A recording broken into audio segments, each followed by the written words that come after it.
Hi, this is Mark Laughlin speaking for the Ambidextrous Gunfighter.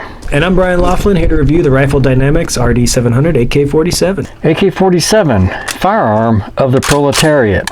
The Automat Kalashnikova is the very weapon designed for the working class to overthrow the forces of capitalism. Designed to be reliable in the hands of peasants and functional for those with but a modicum of marksmanship skill, the AK-47, as originally designed, is perfect for the envy-motivated, non-competitive, or selected masses. Like shooting fish in a bucket or red squares at the range. The Free West, the American gun culture, embraced the AK-47 and found ways to make it suitable for the competent rifleman. In a previous video, we were shocked at the accuracy potential of the milled receiver Arsenal AK after we mounted tech sights. Sights that almost doubled the sight radius. In search for a lighter stamped steel AK, I found the Rifle Dynamics RD700. A Gucci Contra Commies AK-47 for the capable, K-selected American working class. Optics. The Rifle Dynamics features the standard AK short sight radius iron sights, but who cares? I mounted an AimPoint T2 atop the Scout Scope-like Ultimac pick rail. Just a beautiful, low-drag sighting system that is perfect for both eyes open and fast, ambidextrous transitions, right hand to left and back. The AimPoint co-witnesses with the iron sights in the bottom 20% of the optic. Trigger. Your typical workers of the world, envy-motivated peasant lacks the skill or discernment to take advantage of a good trigger, so AKs are typically quite crude. The Rifle Dynamics features the Arms EKG Trigger, which breathes new life into your AK, crisp and just under 4 pounds. The barrel.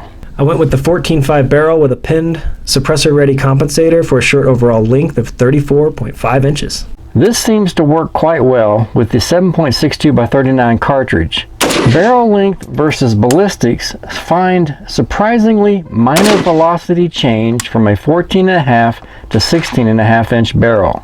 The short 14.5 inch barrel and nearly 1 pound weight savings of the stamped steel receiver versus the Arsenal milled receiver makes this a very quick handling rifle.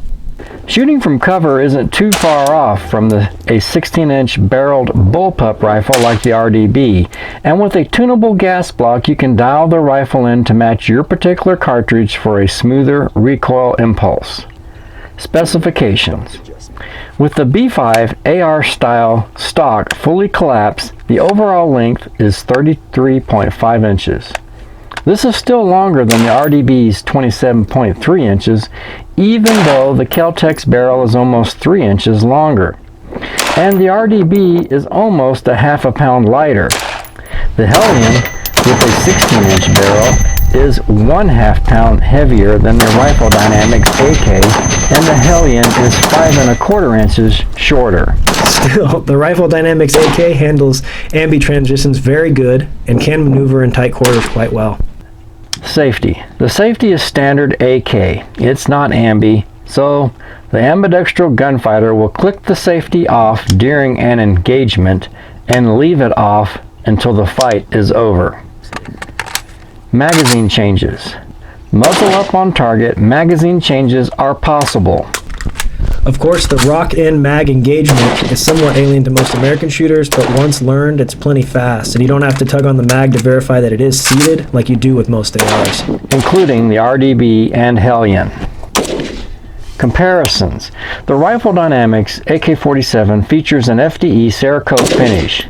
It is a Gucci, no, a rifleman's AK.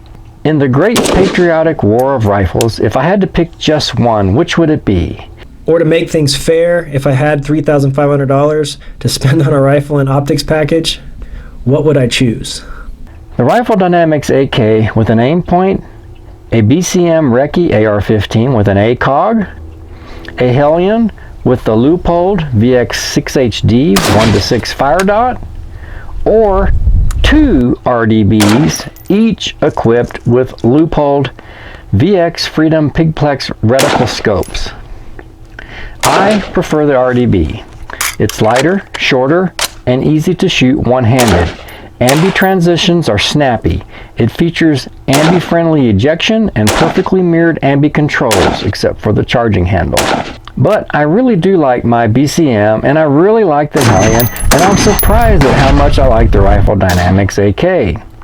Our original Arsenal AK experiment with tech sights impressed me, and the Rifle Dynamics with an AimPoint almost gets me to Brandon Herrera AK fandom.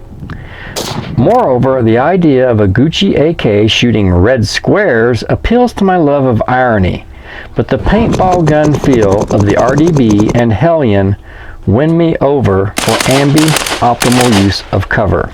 I have to go with the Rifle Dynamics AK, not only for emotional factors, but just with the experience with the AK platform in general. The lighter weight of the stamped receiver has only been a bonus. The AK is the cheaper of the three rifles to shoot, and I've spent the last 5 years on the platform. Out of the bullpups, I think the RDB has the most ergonomic advantage, mostly due to weight and the bottom ejection. However, the Hellion feels much better built and so far seems more reliable. I might change my mind on this the more I shoot the Hellion, but as it stands with ammo prices, the AK will likely see more range time. Throughout this video, I teased the RD700 for being a Gucci AK. For a more Gucci AK, the Gucciest, check out David Lauch's SLR. The D&L SLR is the utmost in AK refinement and is even offered in a fully ambidextrous version, but it will cost twice that of the already pricey Rifle Dynamics offering. In this video, I also marked Communist as R-selected and questioned their marksmanship skills. While on average I think there's some truth there, I suggest that pro-freedom individualists do not underestimate their adversary, tactically or strategically. To understand what I mean by R-selected, see the evolutionary psychology behind politics. Being a recovered communist, I think it also makes sense to avoid wholly demonizing your adversary. I like to think that other commies, once they understand the full philosophical context, can be won over. Well, thanks for watching. Be sure to like and subscribe and check out the AmbGun AK webpage for updates. Link in the description.